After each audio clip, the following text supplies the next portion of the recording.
Hello बच्चों, कैसे हैं आप सब लोग। उम्मीद है अच्छे होंगे, मस्त होंगे, ठीक ठाक होंगे। और आज है 2 मई और आज का एक छोटा सा वीडियो है नीट वाले बच्चों के लिए। आप मेरी बात को ध्यान से जरूर सुन के जाइए यदि आप नीट के एग्जाम देने जा रहे हैं तो, या आप ऐसे बच्चों के पेरेंट्स है, गार्जियंस है जिनके बच्चे नीट के एग्जाम देने जा रहे हैं तो सर आज की क्या बात ये है कि यार जब भी आप 4 मई को नीट की एग्जाम देने जाए ना, तो एक तो अपने दिलो दिमाग में ये ख्याल बिल्कुल भी नहीं आना चाहिए कि सर मेरा सिलेक्शन नहीं होगा तो क्या होगा। एक ही बात हमेशा हर पल रहनी चाहिए, जो होगा अच्छे के लिए ही होगा।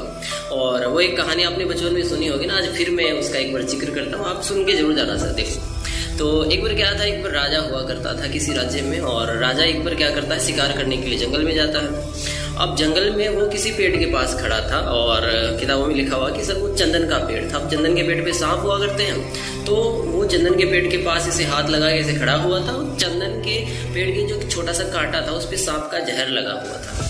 अब राजा उसके ऊपर ऐसे जरा सा हाथ मारता, वो कांटा उसकी उंगली में चुभ जाता। अब चुभ गया तो उसके उंगली में, उसके हाथ में क्या हो गया, जहर फैल गया। ये हुआ कि भाई उंगली को जो है वो काटना ही पड़ेगा यदि जान बचानी है तो।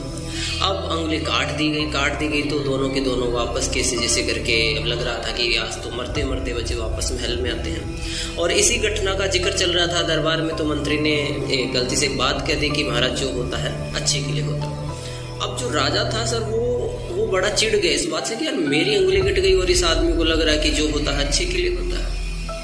बड़ा गुस्सा आता है, वो गुस्सा आके कहता है कि मंत्री तू अभी के अभी ये राज्य छोड़ के चला जा, तू मेरा मंत्री रह गया, वरना तेरे को तो मैं फांसी की सजा दे देता। ऐसे ऐसे कई सारी बातें उसको बोल बाल के उसको कहा कि तू तुरंत के तुरंत भाग जाए यहाँ से। मंत्री बेचारा चला जाता है, लेकिन उसका ट्रस्ट वही था कि जो होता है अच्छे के लिए होता है।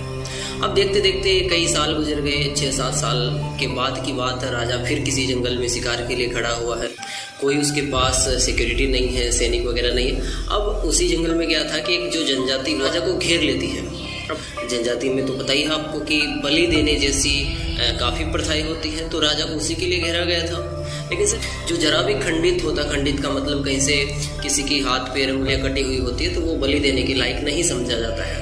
तो जैसे ही वो पूरी तैयारियां कर चुके हैं कि राजा की तो बलि दे देनी चाहिए, लेकिन तभी एक उन्हीं के जो कैंडिडेट है उनको नज़र पड़ती है राजा की उंगली के ऊपर, तो उंगली नहीं है, तो वो बंदा जो है वो बलि देने के लायक नहीं है। और फाइनली जो है वो पूरी योजना उनकी खत्म होती है और राजा को छोड़ दिया जाता है कि तेरी तो उंगली नहीं है और तू हमारे काम का भी नहीं है, चल वापस अपने राज्य में भाग जा।